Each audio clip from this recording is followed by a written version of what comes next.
Estimadas familias, qué alegría poderles dar el día de hoy la bienvenida.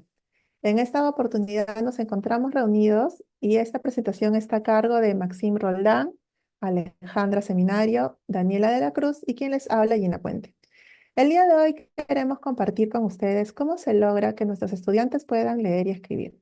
Trabajamos desde un enfoque integral y comunicativo basado en la teoría psicogenética, que respeta el ritmo y las formas de aprender de nuestros estudiantes. Además, conocerán algunas estrategias que usamos en el aula y la forma en cómo podemos darles a nuestros estudiantes su retroalimentación para que ellos puedan seguir desenvolviéndose y avanzando. Les damos entonces hoy nuevamente la bienvenida y le paso ahora la oportunidad a mi compañera Maxine para que pueda explicar sobre lo que nos corresponde. Gracias.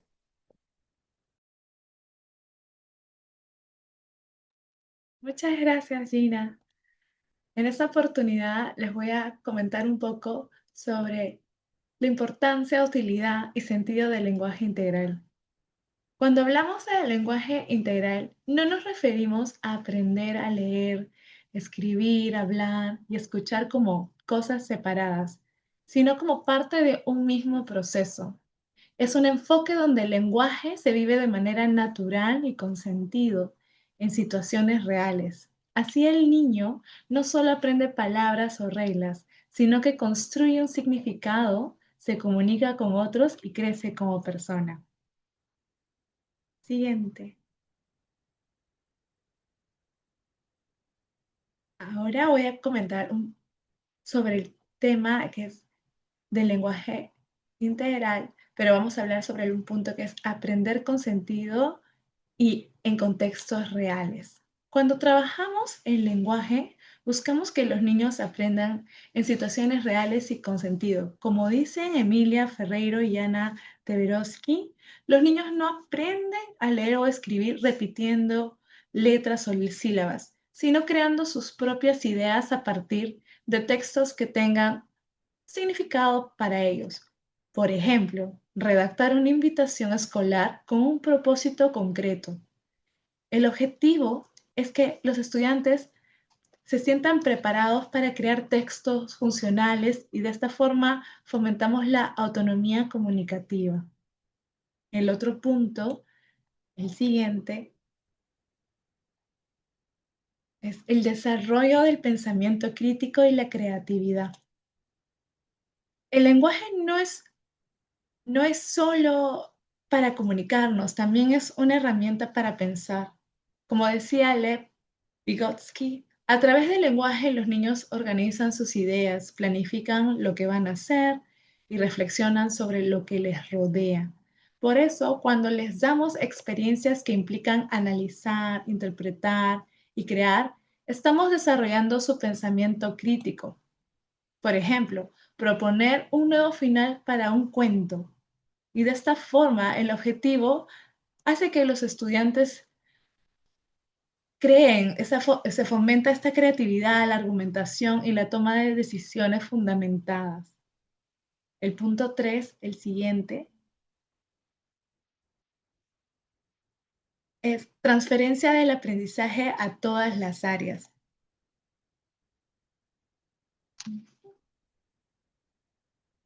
Dice, el lenguaje no solo se trabaja en la clase de comunicación, es una herramienta que se usa en todas las áreas. De hecho, estudios como los de PISA, que es sobre el Program for International Student Assessment, o en español el Programa para la Evaluación Internacional de Estudiantes, muestra que cuando un niño comprende bien lo que lee, también obtiene mejores resultados en ciencias, matemáticas o historia.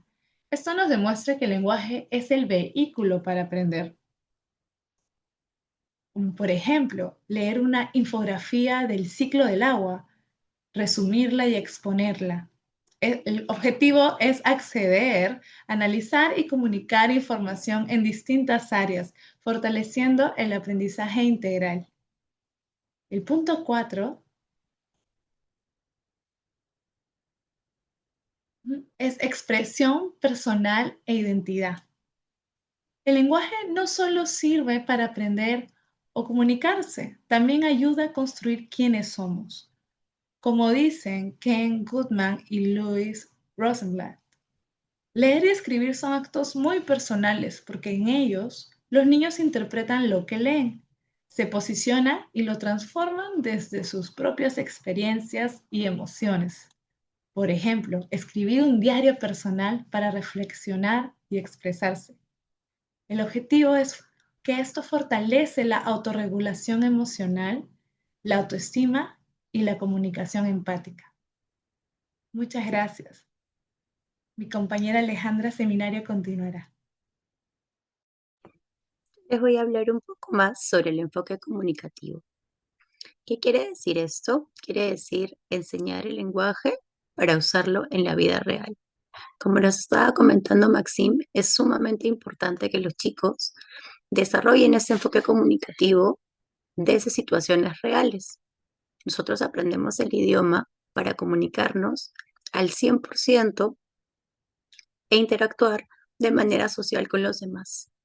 Los propósitos comunicativos principales son leer, escribir, hablar, relatar o argumentar y también saber escuchar.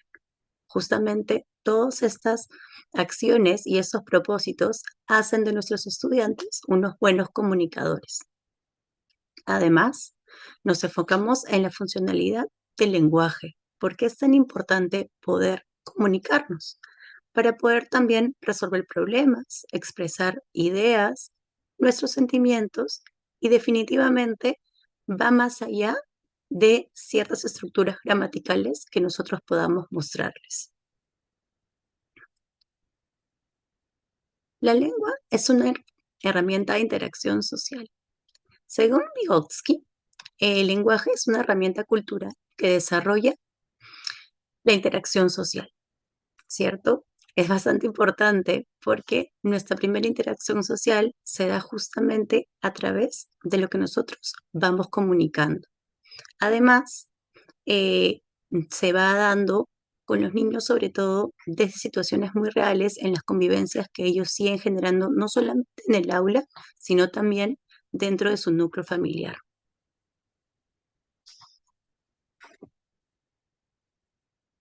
Dentro de esta estructura funcional, en el contexto escolar, les voy a relatar una de las actividades que nosotros podemos tener en práctica para esto.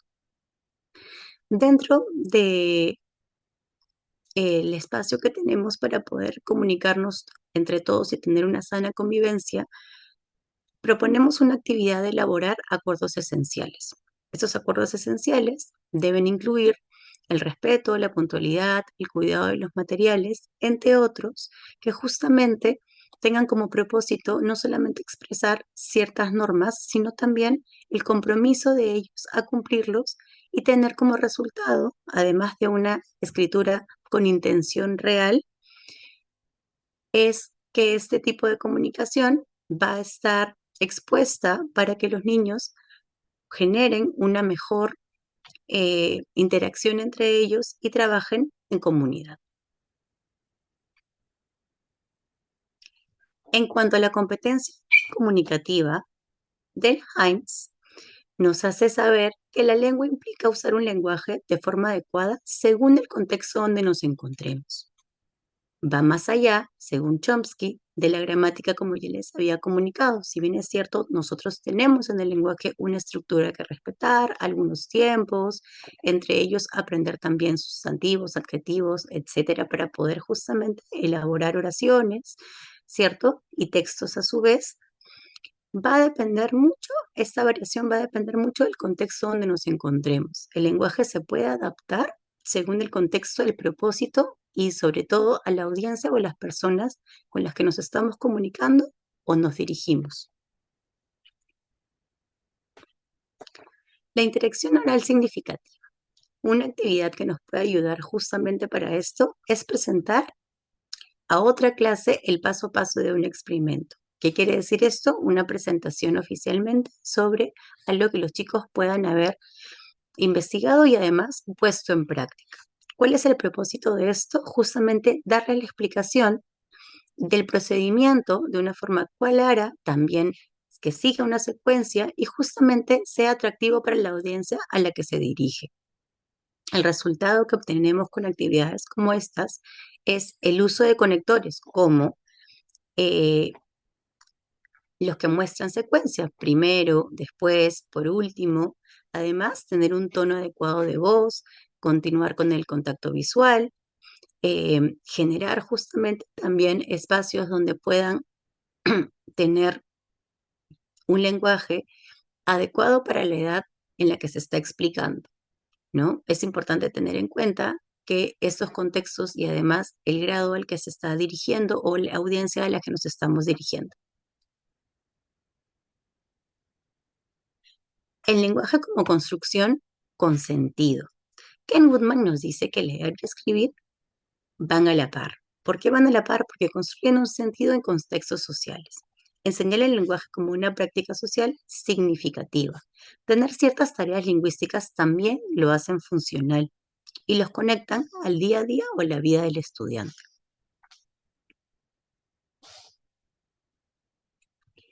La lectura con propósito, y esta vez con un propósito interdisciplinario. En una actividad como esta podemos leer y comparar etiquetas de distintos productos. En esta oportunidad yo les voy a presentar dos cereales diferentes, ¿cierto? De los que los chicos suelen consumir. Los que podemos tener en casa, los que compramos para el desayuno, las loncheras de ellos mismos.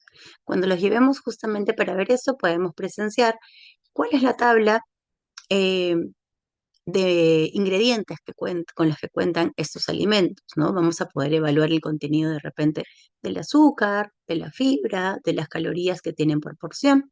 El propósito de esto es analizar la información relevante, es poder analizar estos componentes para que los chicos puedan tomar una decisión más saludable para el consumo de ellos mismos. Como resultado de esta actividad, también aplican estrategias de lectura para poder identificar datos específicos, subrayar o resaltar información importante de estos y también poder elaborar una conclusión vinculada que pueda sumar a su vida cotidiana. Le voy a dar el pase ahora a mi compañera Daniela. Mucho gusto, estimadas familias. Bienvenidas a la reunión. Continuando con el tema de cómo es que podemos adquirir el lenguaje como un medio de comunicación, es importante tener un marco teórico, un sustento teórico para ello. Es por eso que ahora, dentro de esa aproximación teórica, vamos a iniciar con el sustento para ello, para entender un poco más a lo que se refiere. Para eso es importante entender una teoría psicogenética. Esta teoría psicogenética demuestra que los niños no solamente aprenden a leer y escribir por simple repetición o copia, sino que también construyen activamente el conocimiento sobre un sistema de escritura. Esta construcción activa del conocimiento va a estar dividida en diferentes etapas según el desarrollo del estudiante. Existe una etapa presilábica en el cual va a estar liderada solamente por pequeñas letras que para el niño va a representar algún sonido. Existe la etapa silábica en el que el estudiante inicia el uso de una letra. Está la siguiente etapa, que es la silábico-alfabética, en el cual el niño comienza a tener un valor sonoro para la letra que estaba empezando a utilizar. Y por último, la etapa alfabética, en el que el niño entiende que cada letra representa un sonido y puede escribirla formando un sentido y comunicándose. Claramente, estas etapas van relacionadas a la madurez del estudiante según la edad en la que se encuentra. ¿Por qué explicamos esto? Porque para este conocimiento y esta aplicación que tenemos dentro de nuestra escuela, tenemos pensadores y teóricos que sustentan estas teorías. Por ejemplo, por un lado tenemos a Jean Piaget, que plantea que el aprendizaje se da por asimilación y acomodación, lo que da como resultado una reorganización del pensamiento del estudiante. Esta asimilación implica una nueva adaptación del conocimiento y la acomodación implica que el conocimiento que el estudiante ya tiene inicia a unir con la nueva información, lo que permite una reorganización de este nuevo pensamiento. Y aunado a esta teoría, tenemos a la teórica Ferreiro, que explica que cada hipótesis, quiere decir, la preconcepción que pueda tener el niño sobre la escritura es una construcción coherente en función a su etapa de desarrollo cognitivo, que es precisamente la etapa que expliqué en la tabla anterior. Para poder tener una idea un poco más clara, pasamos a la siguiente ejemplificación. Situación 1. Pongámonos en el caso de María, que es una niña de primer grado, quien está iniciando su escritura. Y ella, al momento de escribir casa, porque quiere entablar, iniciar una oración con ello para describir su entorno, termina escribiendo solamente K, la C y la A, porque a ella le hace sentido que allí dice casa. ¿Qué es lo que ocurre en esta situación? Hay un error, claramente. Sin embargo, este error no es visto como una falla en su proceso de aprendizaje. Este error permite entender permite comprender hacia el docente que ella está en una curva de aprendizaje y es válido valorar este punto de partida en su aprendizaje. Lo que podemos nosotros hacer es, mediante el diálogo y mediante ciertos ejercicios, poder darle a conocer que la palabra casa tiende a tener dos sílabas, no una sola. ¿Qué aplicaciones pedagógicas podemos nosotros abordar? Esas teorías nos permiten a nosotros abordar los siguientes puntos. La observación de la escritura espontánea, porque nos permite a nosotros identificar en qué nivel se encuentra nuestro estudiante. Otra aplicación pedagógica es ofrecer múltiples oportunidades, no solamente ver pues la primera equivocación como una falla, sino que al brindarle otras oportunidades con diferentes recursos, permitimos que el estudiante pueda optar por la que mejor se le acomode. Un punto importante que nos invita a nosotros como docentes es el no imponer la forma correcta desde el inicio, sino ayudarle a la reflexión para que sea del propio estudiante que salga la respuesta correcta. Y nos invita también a nosotros como docentes que evitemos la copia mecánica, puesto que eso no permite la innovación o la creatividad del estudiante. Tenemos una situación similar. Ya estamos ahora con Jeremy, que es un niño de 5 años que durante una actividad libre se le ocurrió dibujar a su mascota. Y al lado del dibujo de la mascota, él escribe lo para dar a entender que quiere decir loro. En esta etapa podemos entender que el niño no ha logrado todavía comprender, no está en una etapa alfabética. Puede ser que él esté en una etapa silábico-alfabético, puesto que para él le basta solamente poder escribir la primera letra de la primera sílaba, considerando que el loro tiene dos sílabas. Entonces, su escritura tiene lógica interna basada en su hipótesis, porque bajo su concepción, para él allí dice loro. Nuevamente, mediante el diálogo y la reflexión, buscamos que él pueda comprender que el loro pues implica dos sílabas, no únicamente la primera letra de cada sílaba. ¿Cómo podemos abordar esta situación? Como docentes podemos valorar la intención de escribir, motivar al estudiante que siga escribiendo y porque ha fallado simplemente no ahondar en esa parte negativa. Le podemos preguntar qué es lo que quiere decir, porque quizás él tiene otra preconcepción, porque va basado en la hipótesis que él tiene. Es importante también para nosotros leer otras palabras parecidas o escribir otras con dos o tres sílabas para que el estudiante tenga la oportunidad de comparar. Y así también lo exponemos a otros ejemplos.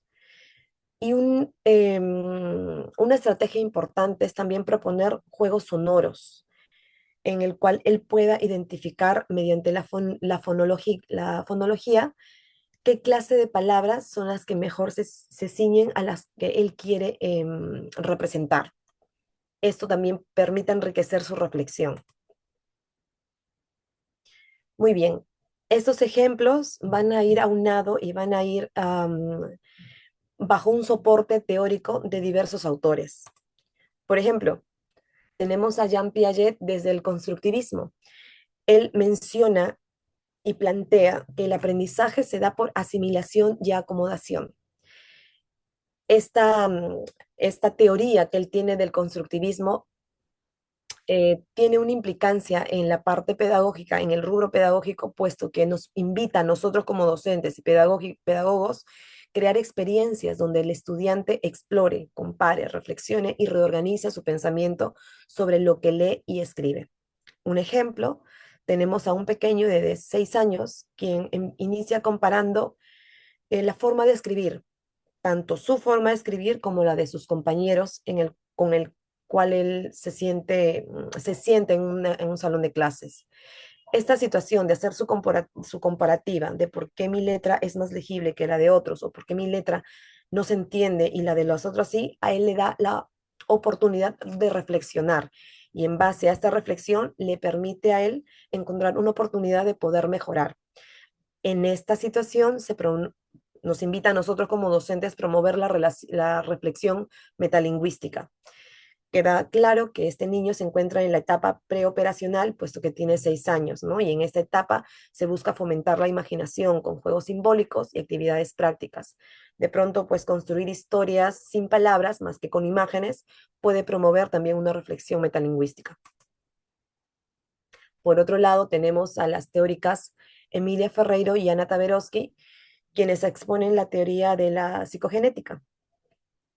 Esta teoría tiene una implicancia pedagógica, puesto que nos ayuda a respetar la hipótesis, las preconcepciones infantiles, observar su evolución y ofrecer situaciones auténticas eh, re- en base al contexto de los mismos estudiantes para que el lenguaje cobre un sentido claro, un significativo para ellos.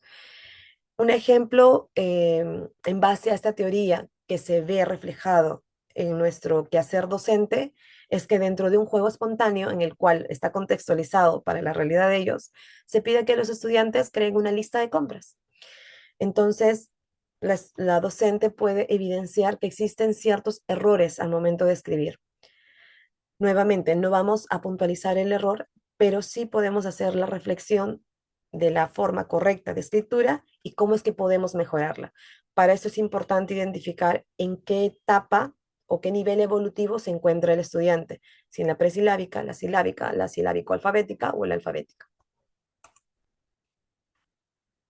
Otro autor interesante y teórico dentro de estas teorías que nosotros ponemos en práctica dentro de la escuela es Kenneth Goodman, con el enfoque psico, psic- sociopsicológico, disculpen, sociopsicolingüístico. El impacto que tiene en el aspecto pedagógico es ofrecer textos auténticos. Este enfoque nos invita a nosotros a buscar textos que sean significativos, que tengan innovación dentro de las palabras y que se ciñan también al contexto de los mismos estudiantes. Aplica, nos permite también aplicar claves textuales para darle sentido al texto y construir significado a lo que el estudiante está leyendo. Una forma para poder ejemplificarlo es una lectura compartida de un cuento, en el cual si el estudiante, el niño, dice perro en lugar de can, que es lo que figura en el cuento, se puede entender que si bien es cierto, el niño no mencionó la palabra como es, sin embargo, utilizó un sinónimo. Entonces se valora el sentido que él ha tenido en la relación al cuento. Luego se reflexiona juntos sobre la palabra exacta escrita. Puede ser que el estudiante se sienta motivado a usar un sinónimo dentro de las palabras, lo cual es correcto porque quiere decir que está encontrando un significado en el texto.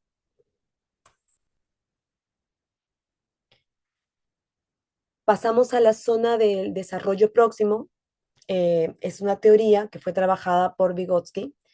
El impacto pedagógico que esta teoría nos invita a nosotros como docentes es la fomentación, es la fomentar, ¿no? Fomentar la interacción social con la que se adquieren nuevas y mejores habilidades. Esta perspectiva educativa permite una mayor inclusión en el aula por las técnicas con el aprendizaje colaborativo, el fomento de la educación social y la generación de un ambiente saludable entre los estudiantes. Una forma clara de poder ejemplificarlo dentro de las aulas es cuando a una pareja de estudiantes se le pide que asuma un rol determinado y uno de ellos se va a encargar de hacer la lectura de los ingredientes que se les ha pedido que realicen como actividad y el otro asumirá el rol de traer los ingredientes. Allí se puede evidenciar un ambiente saludable y colaborativo y el otro, el fomento de una educación social. Finalmente tenemos a Frank Smith, quien trabajó la lectura como acto natural. La implicancia que tiene dentro de las aulas, gracias a esta teoría, es que nos permite crear un entorno de aprendizaje donde la lectura sea significativa y activa para el niño. ¿Qué quiere decir? Que tenga en realidad los artículos necesarios para poder fomentar la lectura, no solo en el aula, sino que también se invita a las familias a poder tener las mismas situaciones o los mismos recursos dentro de casa. El diseñar un ambiente alfabetizador con textos visibles, propósito real de lectura, reforzar una lectura en voz alta frecuente y el acceso a libros es lo que permite que esta lectura sea más significativa para el estudiante. Un ejemplo claro que podemos observar en las aulas gracias a esta teoría es que tenemos un rincón de lectura variado con libros que son de fácil accesibilidad para el estudiante y son llamativos para él, en el cual el estudiante se sienta motivado a escoger el texto que mejor le parece e inicie con una lectura desde la diversión, no desde la obligación. Le doy el pase a nuestra compañera Gina. Sí, em, como han ido escuchando, más o menos mis compañeras han ido hablando y explicando mucho de las metodologías, los sustentos teóricos. Aquí podemos simplemente más o menos hacer el resumen de las actividades que realizamos entonces en el aula, como por ejemplo juego de disfraces, o con juguetes que ellos pueden, por ejemplo, hacer que son cocineros o de construcción, rompecabezas, todas estas cosas que puedan fomentar en ellos la creatividad. Tenemos también el uso de la imaginación con juegos simbólicos, clasificando objetos. Además que también podemos siempre plantear situaciones que generen en ellos conflictos o que se puedan hacer preguntas con la intención de que puedan ellos también dar sus opiniones, de repente buscar un replantear, ver alguna forma distinta de hacer alguna de las cosas que hacemos. Y la idea es acá siempre hacer que ellos puedan construir dentro de sí mismos nuevos pensamientos, ¿no? Nuevos conocimientos. Todo esto tiene que verse siempre acompañado de actividades colaborativas, aparte de las individuales, ¿no? Que también se realizan, ¿no? A veces se les encarga buscar algún producto en conjunto o hacer o que hagan desarrollen alguna actividad en conjunto, que hagan presentaciones orales, alguna exposición. Y aquí se promueve mucho la interacción, que puedan negociar, que puedan acordar y que haya también un conocimiento colectivo a través de esta participación social que se crea en el aula. Siguiente, por favor.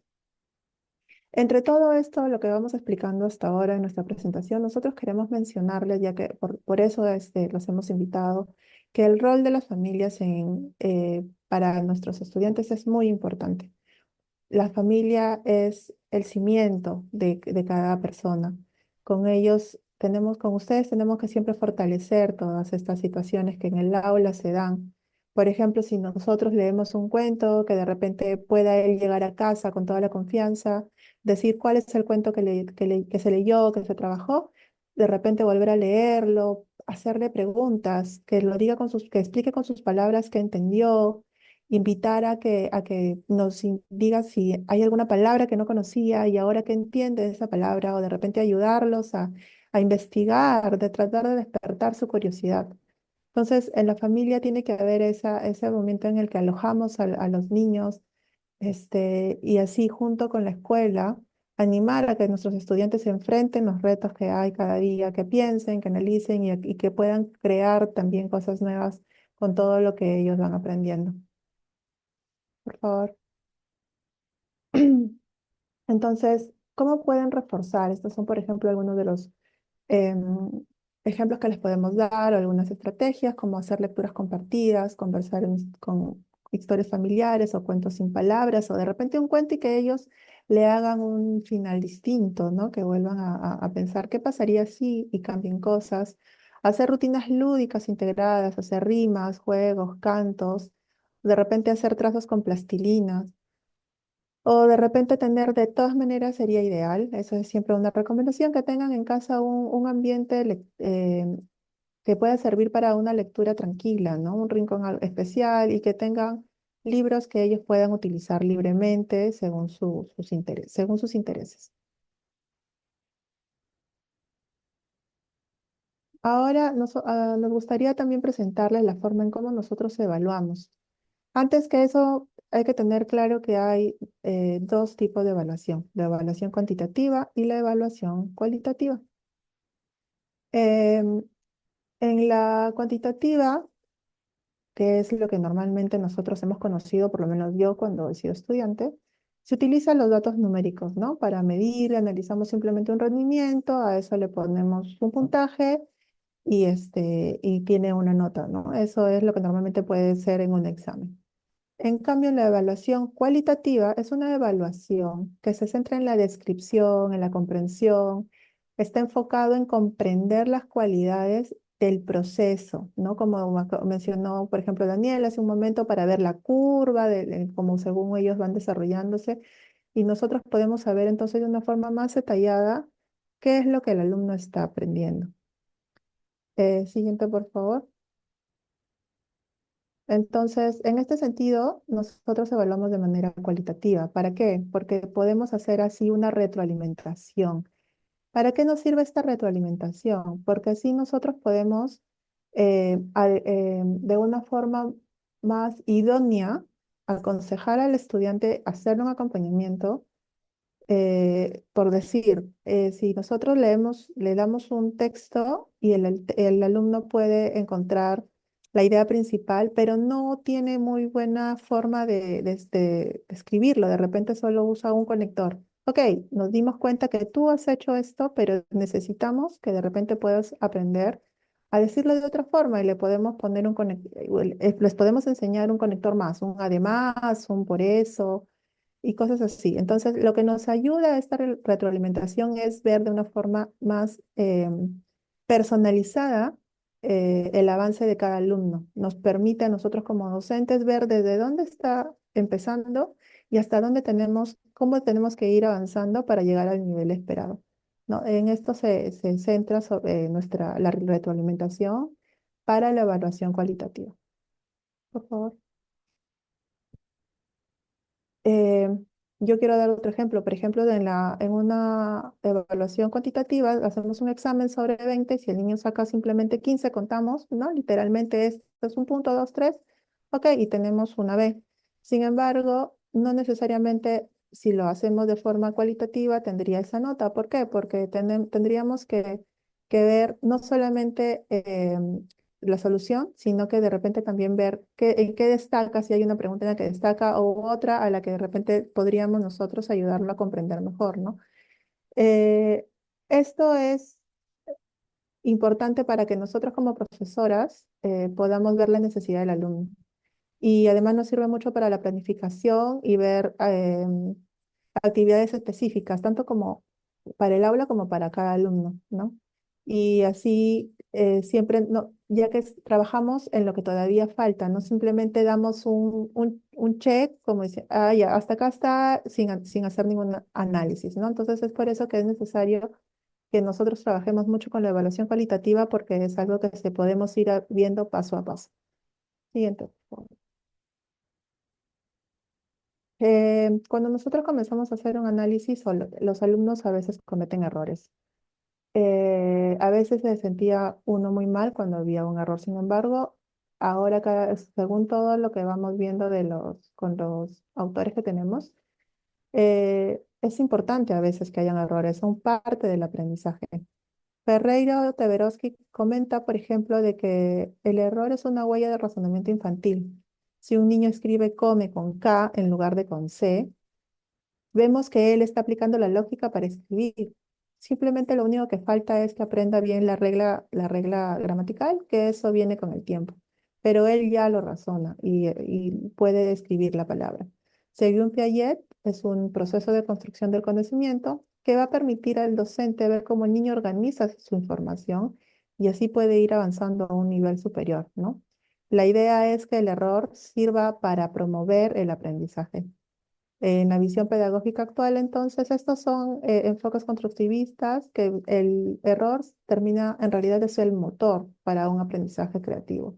porque va a ayudar a que el niño busque nuevas estrategias y reflexione para un aprendizaje correcto. Siguiente, por favor. ¿Cómo evaluamos entonces? Cualitativamente, como hemos dicho, pero aparte tenemos estos tipos de evaluación. Hay la evaluación diagnóstica, que significa es una evaluación que se realiza normalmente al inicio del año y queremos ver de dónde parte la situación de cada estudiante, ¿no? Vemos el punto de partida, qué sabe, cómo se comunica, en qué etapa está para poder nosotros continuar. Luego está la formativa, que es continua, que se trata de estar acompañando y retroalimentando constantemente su aprendizaje para poder identificar avances y necesidades también. Y también está la autoevaluación, que sirve para que ellos mismos puedan, de forma consciente, pensar qué me falta, qué estoy, ¿no? Y puedan ellos reconocer sus logros, que eso es importante, que eso también ayuda mucho a lo que sienten por sí mismos, a su amor propio, y que también acepten que hay, si es importante la mejora o no en algo, ¿no? A veces cuando son pequeños se pueden usar, por ejemplo, algunos apoyos como poner caritas, una sonriente, una medianamente feliz y una triste, y ellos pueden más o menos identificar con iconos o con colores, rojo, verde, amarillo, más o menos en la situación en la que en la que se encuentra, o si logró o si necesita ayuda en algún aprendizaje. Ujú. Siguiente. Bueno, entonces nosotros estamos muy agradecidos por su presencia el día de hoy. Y queremos terminar diciéndoles que la lectura y la escritura se desarrollan siempre cuando hay un ambiente en donde ellos se sientan cómodos, donde haya paciencia, donde puedan hacer juegos, conversar y donde podamos poner ejemplos reales tanto en la escuela como en la casa, ¿no? No se trata solo de letras, sino de la vida misma, de ayudarles a descubrir el placer que hay en la escritura y la lectura. Muchas gracias por su atención.